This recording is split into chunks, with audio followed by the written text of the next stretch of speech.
Bangladesh stands at, Bangladesh কোন tense এটা? Bangladesh stands, এটা হচ্ছে প্রেজেন্ট ইনডিফিনিট টেন্স। বাংলাদেশ হচ্ছে সাবজেক্ট এবং স্ট্যান্ড হচ্ছে বার। যেহেতু Bangladesh third person singular number, তাই স্ট্যান্ড মানে দাঁড়িয়ে থাকা, এটার সাথে এস যুক্ত করা হয়েছে। Stand at the for front, একেবারে খুব ভাইটাল জায়গায়। ফর ফ্রন্ট মানে বোঝানো হয়েছে গুরুত্বপূর্ণ জায়গা, সামনে, এরকম বোঝায়। অফ দ্য গ্লোবাল ফাইট, বৈশ্বিক যুদ্ধ বা আপনার লড়াই, এরকম বোঝায়। তাহলে for front of the global fight against climate change. আচ্ছা, ফাইটটা কিসের? ফাইট যখন থাকে আমাদের কোনো যুদ্ধ, সব কিছুর পরে প্রেপোজিশন হিসেবে আমরা এগেনস্ট দিই। ফাইট এগেনস্ট, বিরুদ্ধে। কার বিরুদ্ধে? ক্লাইমেট চেঞ্জের বিরুদ্ধে, মানে জলবায়ু পরিবর্তনের বিরুদ্ধে। তার মানে বাংলাদেশ মূলত হচ্ছে কোথায় দাঁড়িয়ে আছে? একটা গুরুত্বপূর্ণ জায়গায়। কিসের গুরুত্বপূর্ণ? বৈশ্বিক আপনার কি বলে, জলবায়ু পরিবর্তনের বৈশ্বিক যেই লড়াই, এই লড়াইয়ের গুরুত্বপূর্ণ জায়গায় বাংলাদেশ দাঁড়িয়ে আছে। দাঁড়িয়ে আছে, প্রেজেন্ট ইনডিফিনিট টেন্সের অর্থ করতে হবে আমাদের। আচ্ছা, তারপর বলছে as one of the most, একটু খেয়াল করেন এখানে আমরা একটু দেখি। As one of the most vulnerable countries. আমাদের যখন একটা গ্রামারের ব্যবহার শিখে রাখেন, সেটা হচ্ছে ওয়ান অফ দ্য দিয়ে আমরা বাক্য করি না। যেমন আমি বললাম Sachin Tendulkar is one of the best players. এই যে ওয়ান অফ দ্য বললাম, অর্থাৎ বেস্ট প্লেয়ারদের মধ্যে একজন বা অন্যতম, এটার অর্থটা এরকম হয়।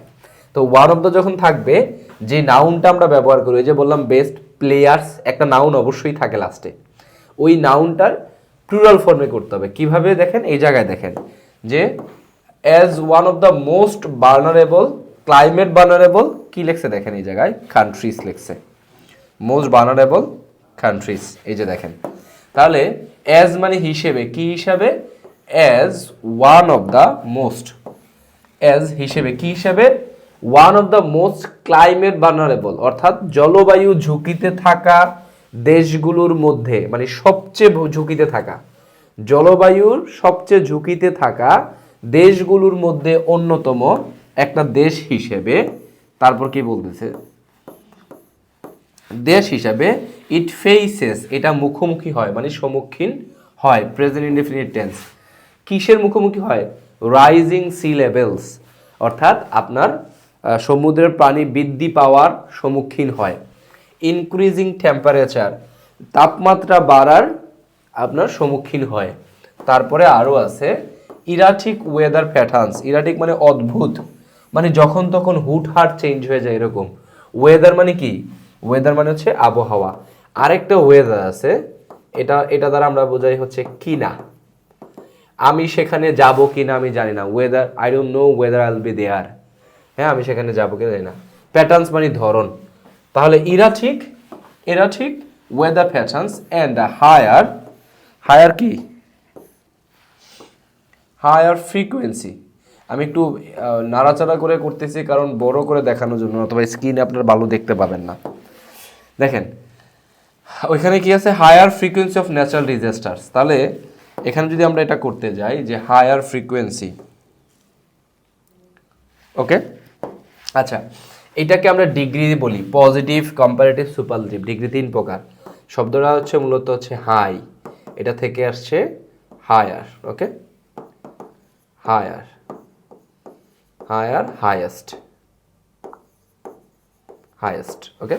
তাহলে হায়ার অনেক বেশি বোঝাইতে ব্যবহার করতে। ফ্রিকোয়েন্সি ঘন ঘন, ফ্রিকোয়েন্সি মানে হচ্ছে, আমরা ফ্রিকোয়েন্ট মানে ঘন ঘন বুঝি, ফ্রিকোয়েন্সি মানে ঘনত্ব, মানে ঘন বলতে বারবার হয় এরকম বোঝায়। অফ ন্যাচারাল ডিজাস্টার্স, প্রাকৃতিক দুর্যোগগুলার যে হয়, এইটা ফেস করে। তার মানে এই যে একটা দেশ, এটা কি কি ফেস করে? রাইজিং সি লেভেলস ফেস করে, সমুদ্রের স্তর বৃদ্ধি এবং টেম্পারেচার বৃদ্ধি, এবং আপনার ইরাটিক ওয়েদার প্যাটার্নস, মানে হচ্ছে যখন তখন ওয়েদারের ধরন চেঞ্জ হয়ে যায়, এরকম জিনিস ফেস করে। এবং বারবার ন্যাচারাল ডিজাস্টার সংঘটিত হয়, অনেক বেশি সংঘটিত হয়, এমন জিনিস ফেস করে, আমাদেরকে এটা বলছে, ওকে। দিজ চ্যালেঞ্জেস, এখন এই দিজটা হচ্ছে মূলত এই দিজের প্লুরাল ফর্ম। আরেকটা আছে দোজ, যেটা কিনা দ্যাট এর প্লুরাল ফর্ম, ওকে। দ্যাট মানে ওই, দোজ মানে ওইগুলা, দিজ মানে এই দিজ মানে এইগুলা। দিস চ্যালেঞ্জেস, এই যে বাধাগুলো আছে, চ্যালেঞ্জগুলো আছে, থ্রেটেন আমাদেরকে হুমকি দেয়। থ্রেট একটা অ্যাডজেক্টিভ, এটাকে আপনি যখন ভার্ভ করবেন, এরকম অসংখ্য ভার্ভ আছে ইএন দিয়ে করতে হয়, থ্রেটেন। যেমন ধরেন আপনি বললেন ব্রড, ব্রড এটাকে আমরা বলবো ব্রডেন, ব্রডেন। আপনি বলেন স্ট্রেংথ মানে শক্তি, স্ট্রেংথ,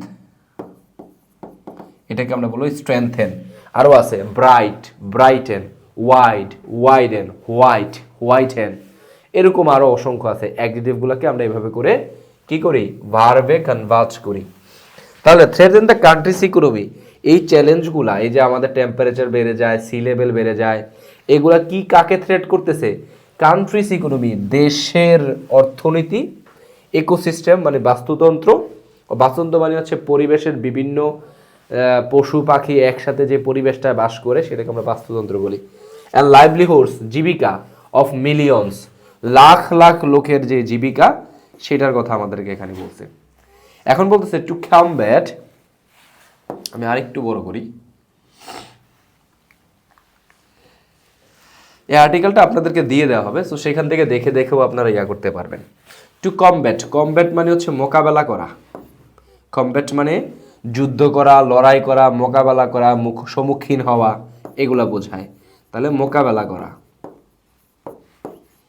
মোকাবেলা। টু কমব্যাট দিস থ্রেটস, এই যে হুমকিগুলো যদি মোকাবেলা করতে গেলে বাংলাদেশ মাস্ট এমব্রেস, বাংলাদেশকে কি করতে হবে, গ্রহণ করতে হবে। এমব্রেস মানে আলিঙ্গন করা বা গ্রহণ করা। গ্রিন এনার্জি, গ্রিন এনার্জি গ্রহণ করতে হবে as a cornerstone of strategy, এটার স্ট্র্যাটেজি মানে কৌশল। ইটস বুঝাইছে কাকে, বাংলাদেশকে।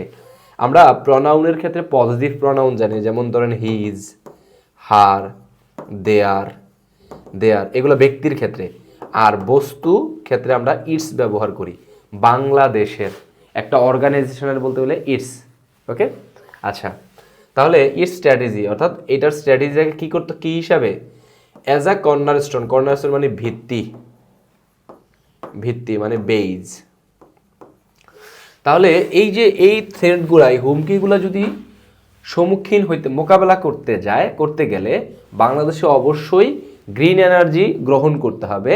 কি হিসাবে, সবুজ জ্বালানি গ্রহণ করতে হবে। এটার স্ট্র্যাটেজির, এইটার বলতেছে যে ইটস, এটার কৌশলের ভিত্তি হিসেবে গ্রিন এনার্জিকে আপনার গ্রহণ করতে হবে, তাইলে এই সমস্যাগুলা সমাধান করতে পারবে, এটা বলতেছে। তারপর বলতেছে আচ্ছা ট্রানজিশনিং, ট্রানজিশন মানে হচ্ছে রূপান্তর, ট্রানজিশন, ট্রানজিশন মানে রূপান্তর। তাহলে ট্রানজিশনিং, রূপান্তর করাটা, কি রূপান্তর করা, ট্রানজিশনিং টু রিনিউয়েবল এনার্জি। আমরা এখন এনার্জি রিনিউয়েবল না, আমরা কয়লা দিয়ে তৈরি করি, আমরা প্রাকৃতিক গ্যাস দিয়ে তৈরি করি। প্রাকৃতিক গ্যাস তো আর বারবার আপনি আবার ব্যবহার করতে পারবেন না, এটা অসীম না, খুঁজে খনি পাইতে হয়, খুঁজে। তাহলে এরকম, তাহলে এই যে আপনার কিসের রূপান্তর, টু রিনিউয়েবল এনার্জি, নবায়নযোগ্য শক্তি। নবায়নযোগ্য যে এনার্জি মানে রূপান্তর করা, অফার্স আর ডুয়েল অপরচুনিটি। এই যে আমরা যদি ট্রানজিশনিংটা করি, কিসে ট্রানজিশনিং, টু রিনিউয়েবল এনার্জি, নবায়নযোগ্য জ্বালানিতে আমরা যদি রূপান্তর করি, এটা আপনাকে কি করে, এই জিনিসটা আপনাকে অফার করে। ওইটা কিন্তু এখানে কিন্তু সাবজেক্ট কিন্তু এই পুরোটা, ট্রানজিশনিং টু রিনিউয়েবল এনার্জি পুরোটা সাবজেক্ট, ওকে। এটা আপনাকে একটা ডুয়েল মানে দুইটা অপরচুনিটি দেয়। একটা হচ্ছে কি, mitigating the impacts of, mitigate করা মানে উপশম করা, কমানো, লাঘব করা, mitigating the impacts of climate change, climate চেঞ্জের যে প্রভাবগুলো আছে এগুলাকে কমায়। আর at the same time fostering, foster মানে লালন পালন করা, যত্ন করা, ফোস্টারিং বা ঠাঁই দেওয়া, কাউকে আশ্রয় দেওয়া। সাস্টেনেবল মানে টেকসই, টেকসই ডেভেলপমেন্ট। অর্থাৎ আপনি যদি রিনিউয়েবল এনার্জিতে যান তাহলে আপনার এটা দুইটা উপকারে আসবে। একটা হচ্ছে আপনার ক্লাইমেট চেঞ্জের যে প্রভাবগুলো আছে, ক্লাইমেট পরিবর্তন হয়ে গেলে আমাদের যে উপরে যে প্রভাবগুলো পড়ে, হ্যাঁ, এইগুলা কমে যাবে। আরেকটা হচ্ছে সাস্টেনেবল এনার্জি, সাস্টেনেবল ডেভেলপমেন্ট গ্রহিত মানে হবে আর কি। হ্যাঁ, ওইটাকে আপনার সাস্টেনেবল ডেভেলপমেন্টকে অনেক বেশি ফোস্টার করবে, মানে লালন পালন করবে। লালন পালন করা বলতে এখানে কি বোঝাচ্ছে, সাস্টেনেবল গ্রহণ করবে, হ্যাঁ এটা বলতে চাইতেছে। ওকে।